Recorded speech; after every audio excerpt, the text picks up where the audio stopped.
All right, let's talk real estate. But actually, it's the Nigeria International Energy Summit. Did I say industry? Nigeria International Energy Summit. All right, let's talk real estate.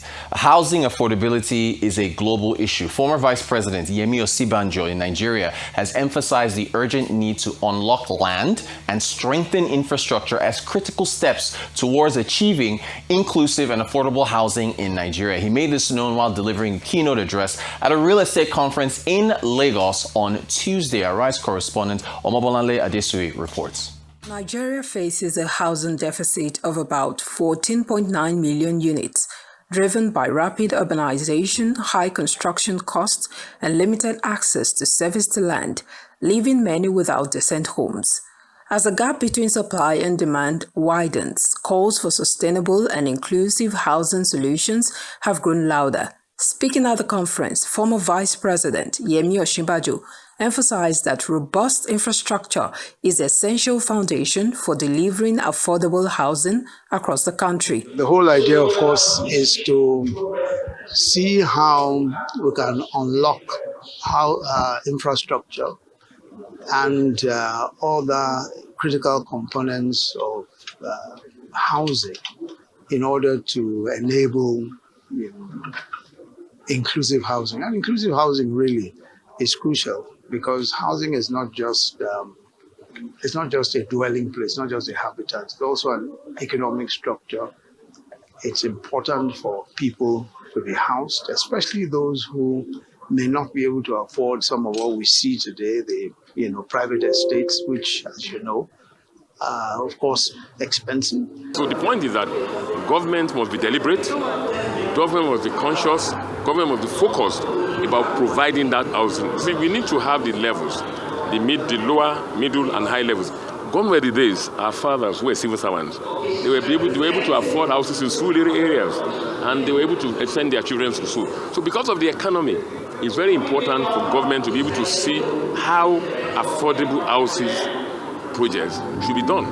Managing Director of WEMA Board, Mr. Bashir Oladuni, also underscored the critical role of government, particularly in providing accessible land and foundational infrastructure. All stratas of the economy, the rich and the poor, should be able to have access to housing seamlessly.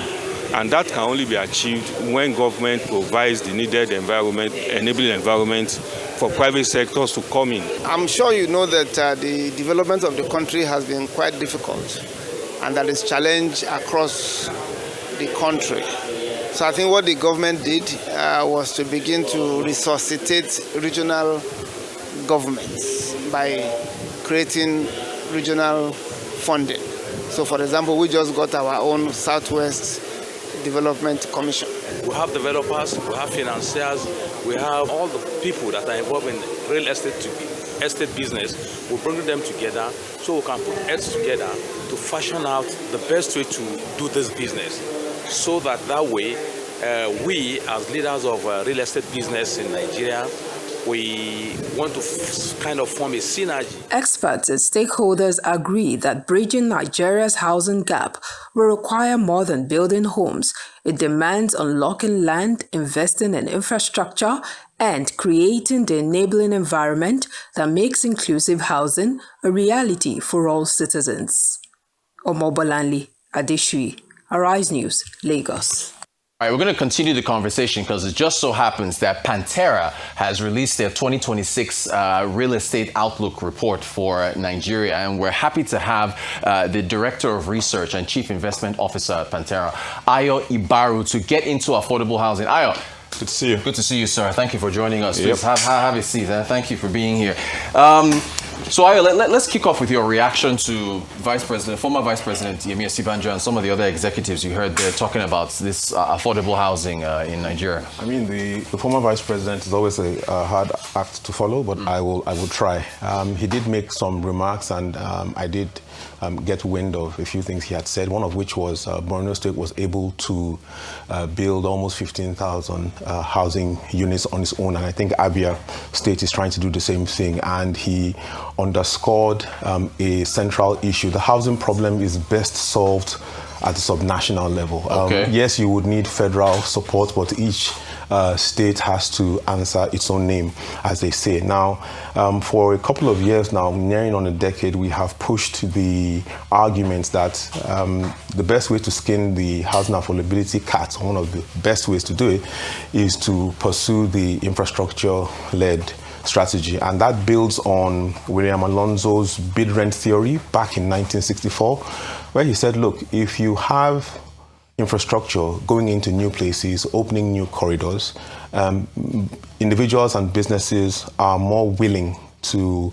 bid for higher rents. And that, in a sense, attracts more investments upon which we can build more housing. So take, for example, what you're seeing in Abuja, Kano, or Expressway, or you're looking at Lagos, Calabar, right? Or you're even looking at the Dangote Petroleum Refinery works. You find that those projects have made the case for building housing around those areas a bit more feasible, because the way it sits right now in Nigeria, it's still an investor-led market where if it's not bringing sufficient enough return, there's almost, I won't say no point, but you need to look for better interest rates on the loans that you're going to get to build whatever housing you build, if you don't take into consideration the amount of return. And that's what infrastructure does. It makes the case more tenable that we can build housing. And I think the former vice president, made a very good point here. Okay, so let's jump into this. How long did it take you to put this together? I mean, we've narrowed the cycle down to about 8 months. Wow. Because we're working with our teams in the 6 geopolitical zones. We're working with our head analysts. I have to do 3 or 4 reviews. Then we go into design. Then we go into secondary design. Then we go into testing. We go into the survey.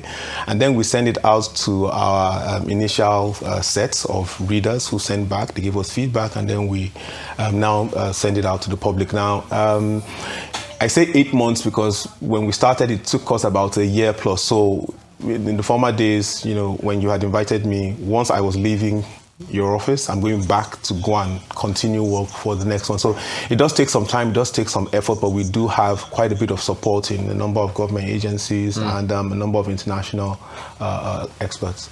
There's a lot to get into. I hope, let's see how quickly we can do this, Ayo, because this... No, but I saw you at Davos. You were amazing. So, I mean, let's see what we can get into. And I'm glad that the report also focuses heavily on affordability. So yes. Those are the extras we pulled out. Let's start with the fact that your report says the seed of affordable housing is yet to break through to the surface in major cities. This continues to force migration to city outskirts or downstairs. Why is that? Why hasn't the seed germinated or broken through? The short answer is that land in the process of building houses in cities is expensive. Yeah. One, you're dealing with land costs, in some cases 30, 40, 50% of the entire project. Again, you're dealing with approvals, which is probably the number one complaint I have now from developers. They're like, Ayo, look, let's leave the importing materials we have to import and so on and so forth. Let's get to the process of approvals. It just takes too long.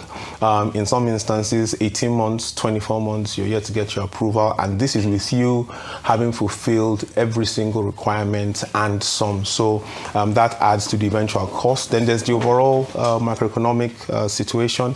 I mean, some people have told me now that you can see the currency is stable. And, because I don't want to knock the hard work that has gone into making that happen, I wouldn't push too much on that. But then when you look at how much we spend on construction materials importation, that's also a significant cost. Now, if we're able to manufacture in country, you can take costs down by about 40% in some instances. Okay. Yes, and that's really part of where the problems are. And then again, you have transportation and logistics, because moving things around in a city, because cities are typically dense and congested. So moving things around in a city can also be expensive, and you don't move 1,000 bags of cement to build anything serious. If you want to solve a 28 million housing deficit, you're moving bags in the thousands, tens of thousands. You're going with the roller machine or car that moves cement around. So it boils down to the overall cost of land, the lengthy process for approvals, the imported. I mean, in Malaysia, they found a way around importing and decided to manufacture in country, various things they will put into, and that brought down their cost about 30%. I know Ghana did that 2 years ago with one district, one factory. They have a way of putting those names together and acting on those names. I mean, Nigeria isn't there yet, but I think we're on our way. All right, legal disputes. Your report says they are on the rise, and forced evictions due to the uptick in rent increases. Are people not reading their tenant agreement, or what's happening there? So this question reminds me of something I had to write on an exam in uni, and it's called contract literacy. Yeah. Come on, I mean, it's not contract literacy. So when you have a supply-demand imbalance, and it's more of a supply deficit, there's a lot of pressure. So let's say you read a contract and it has a proviso you don't like. Considering the amount of demand for that same apartment you're trying to rent, what are you going to do? Leave it? You can't. Okay. Now, that doesn't also mean that landlords are allowed to increase rents as they deem fit, right? But you find that because of our legal processes also, an eviction could be 2 to 5 years, even if it's a 1 year tenancy. And if it's like that, 2 to 5 years, you're in court, you can't get the tenants out. And so some landlords have had to, resort to, let's just say, extrajudicial ways of getting people out. And I did read a law report last week that confirmed the numbers or the percentages of rents in Lagos have moved up from 64% to 73%, upon which extrajudicial are used to get people out, because you cannot increase your rent by whatever percentage mid-tenancy, and then because people don't have something of a choice, you do that. So it's a case of Let's talk about rent control. Zoran Mamdani in New York, the new mayor, he's trying to do this. Some experts advise that governments consider enforcing rent control in select high-demand zones and offer incentives to developers who build affordable rental assets. I want to take the incentives as well, but first, is rent control realistic? Can that work? Every once in a while, I get some questions from you, and I know that we're still friends. There are some that I get, and I'm like, this guy wants to end my career. You are the but expert. This is a good question. So let's get into it. It's a supply problem that we're dealing with, and you look at a supplier, a landlord, a property owner in this case, who put in the resources, who has taken the loans and so on and so forth, and you now insist that he or she cap their rent at a certain figure. No, they will have to leave it to demand and supply forces or the invisible hand in the market to establish things. They have loans to pay, there's demand for their assets, they have regulators to deal with. So in the end, the net effect of rent controls on a supply constrained market is a reduction in supply.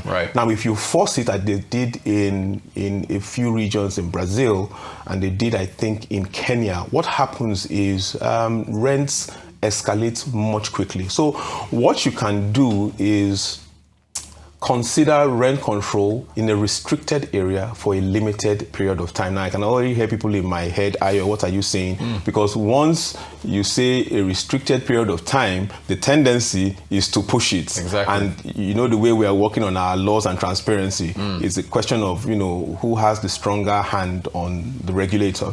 So rent controls restrict development, they discourage investment, and what you want to do is take the transparency route, which is keep it open to everyone, and then make it clear that if we are going to develop, we have to create something of a fund or do something that ensures that housing is a bit more affordable for those who cannot afford it in that area. But it's not encouraged in a supply restricted market. We've got about, let's try to do five more questions in 5 minutes if possible. What about the incentives? So rapid fire. Rapid fire. What about the incentives to developers to build? How can, when things are so expensive, what kind of incentives can you give people for affordable housing? Is it subsidies, right? Is that what we're saying? Or I don't think we should say subsidies on national TV. Okay. So I would say tax credits. Okay. Tax credits would work well with developers. I also think let's sort out the approval processes first. If developers can tell you in 30 days, we are sure we'll get our approvals. You'll be amazed how creative they can be in terms of raising funding. And there are a lot of international partnerships that I have seen fail at the last moment because Nigeria's system of managing laws isn't exactly what the international community is encouraged by. So, yeah. I like how you put that. Housing vouchers. Your report also talks about housing vouchers for low-income earners. Yeah, others recommend creating housing voucher program. How would that work? So housing vouchers, so this is how the housing voucher works. I live in, let's just say, Aja. Okay. And my family income is ₦1 million. Okay. And to rent a house there is 3 million.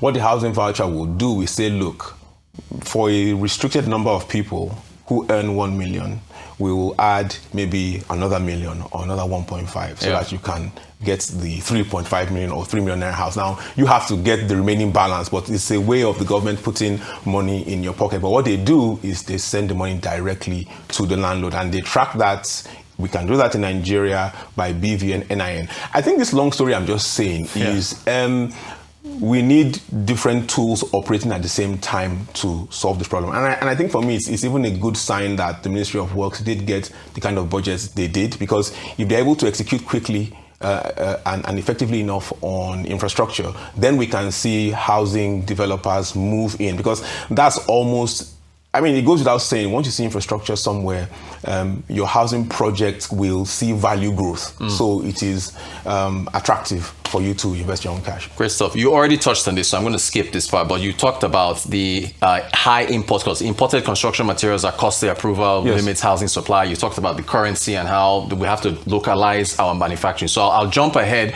to the next part of the report, which says that the proposed tenancy law in Lagos intends to regulate rent escalations and frequencies. Also suggests slowing the conversion of rental units into short-let apartments. Is that because your report talks about how to augment revenues, rental units are being converted to short-lets? Can the laws slow that down? Can you slow down the conversion of short-lets?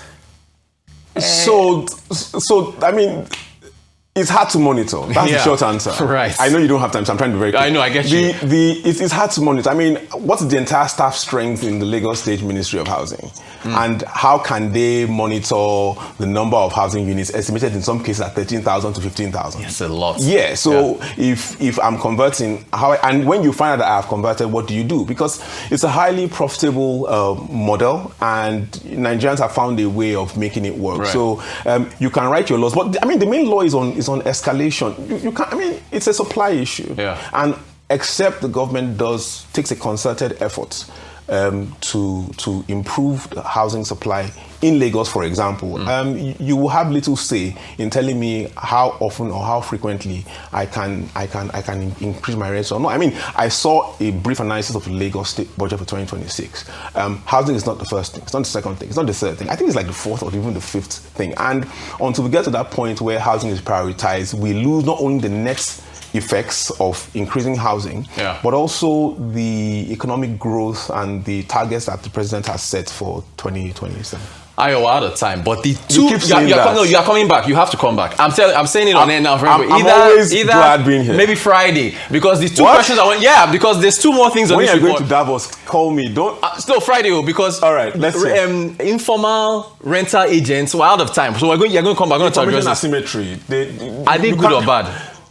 The net answer is yes. The net answer is yes. They inflate pricing, but what do you do with that market? Because low income and lower middle income, they need that. And when they removed it, I think it was in Uganda, the formal agents moved up their fees by about 25%. So informal rental agents help. Don't do don't that. Put words into your mouth. I am out of time. This is a fantastic result. Thank you so much for having me. Always a great pleasure. And always very insightful. Ayo Ibaru, Director of Research, Chief Investment Officer at Panterra. Thank you so much. We appreciate it.